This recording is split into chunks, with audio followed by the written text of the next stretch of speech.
Have you ever looked at the Great Pyramids and just wondered how did a civilization thousands of years ago build something so massive, so precise, that it still stands today? It's a story of ambition, innovation, and a quest for eternity. And it didn't start with the iconic pyramids you see on postcards. Our journey begins over 4,600 years ago in the sands of Saqqara. This is the dawn of the Pyramid Age, the third dynasty of Egypt. Before this, pharaohs and nobles were buried in mastabas, which were flat-roofed rectangular structures made of mud brick. They were impressive for their time, but one pharaoh, Giza, wanted something more, something that would last forever and reach for the heavens, and for that, he needed a genius. His name was Imhotep. Imhotep wasn't just a high priest.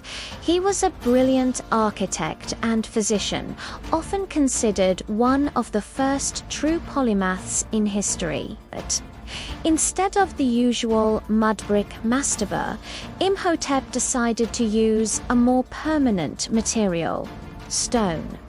His initial idea was to build a traditional stone mastaba for Giza. But then he had a revolutionary thought. Why stop at one level? He decided to stack smaller mastabas on top of larger ones, creating a series of steps. The result was the step pyramid of Giza. This wasn't just a new tomb. It was the world's first large-scale stone building. It rises over 60 meters high, about the height of a 20-story building, and was originally encased in gleaming white limestone. It was the centerpiece of a vast mortuary complex designed to serve the pharaoh in his afterlife. Imhotep's creation was a declaration.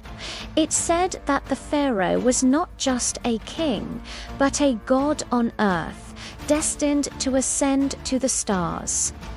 This single project set the stage for a century of architectural marvels.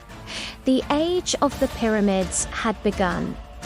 Following Giza, the ambition of the pharaohs only grew. The next major innovator was a king named Sneferu, the founder of the 4th dynasty. Sneferu was obsessed with pyramids. He wasn't content with the stepped design. He wanted a true smooth-sided pyramid. His quest to perfect this form makes him one of the most prolific builders in all of Egyptian history. His first major attempt is at a site called Muon. It started as a step pyramid, but then his architects tried to fill in the steps with stone and create a smooth outer casing. Unfortunately, this experiment didn't end well. The outer layers collapsed, leaving the core tower we see today. It looks less like a pyramid and more like a strange, crumbling castle. But Sneferu didn't give up. His next project led to one of the most unique pyramids ever built, the Bent Pyramid at Dosha. The construction started with a steep angle of 54 degrees, but as the pyramid rose higher and higher, the builders likely noticed signs of instability. Stress fractures may have appeared in the internal chambers. To prevent another collapse like the one at Madame, they made a critical decision halfway up. They changed the angle to a much shallower 43 degrees.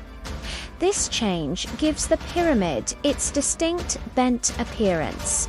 It's a stunning visual record of ancient engineers solving a problem in real time. While the bent pyramid was a partial success, Sneferu still hadn't achieved his perfect pyramid. So he started again just a short distance away. This time, he would get it right. He commissioned what we now call the Red Pyramid, named for the reddish hue of its core limestone blocks.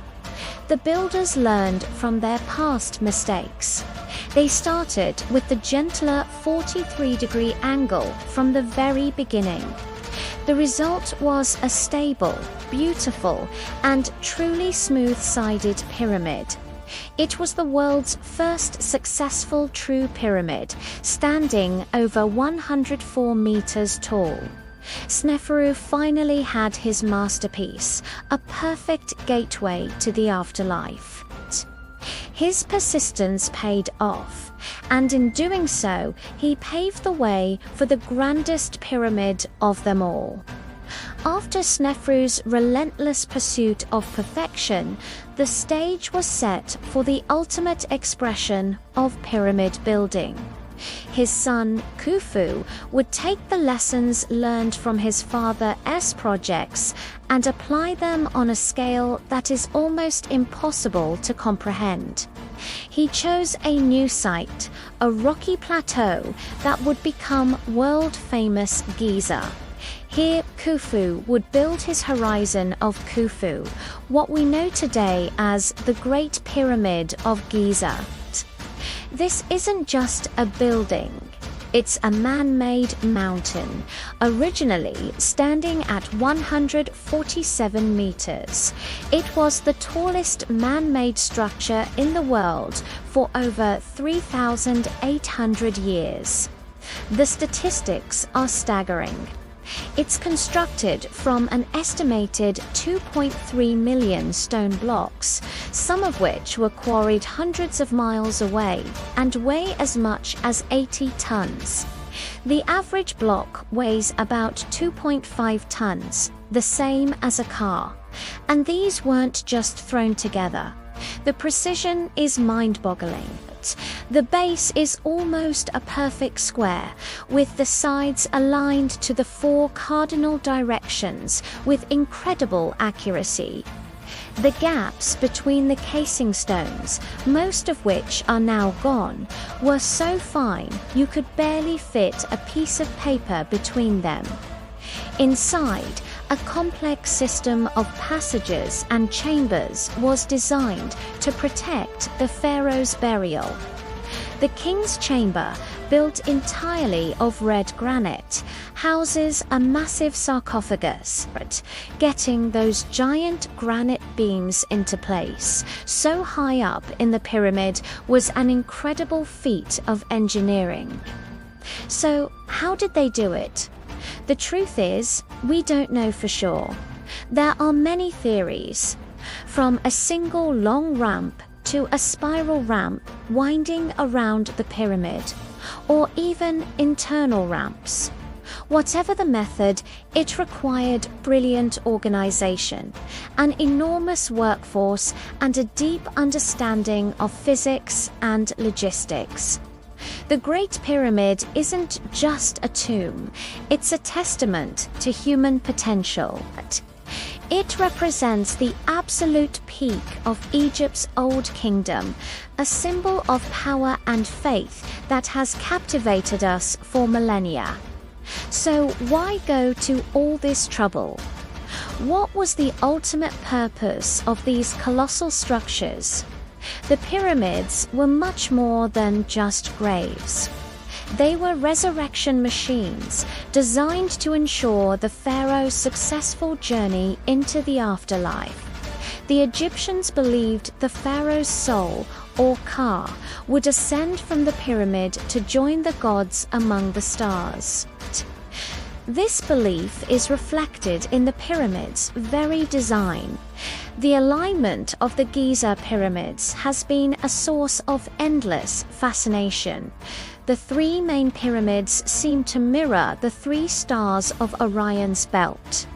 Passages within the Great Pyramid, known as air shafts, were not for ventilation.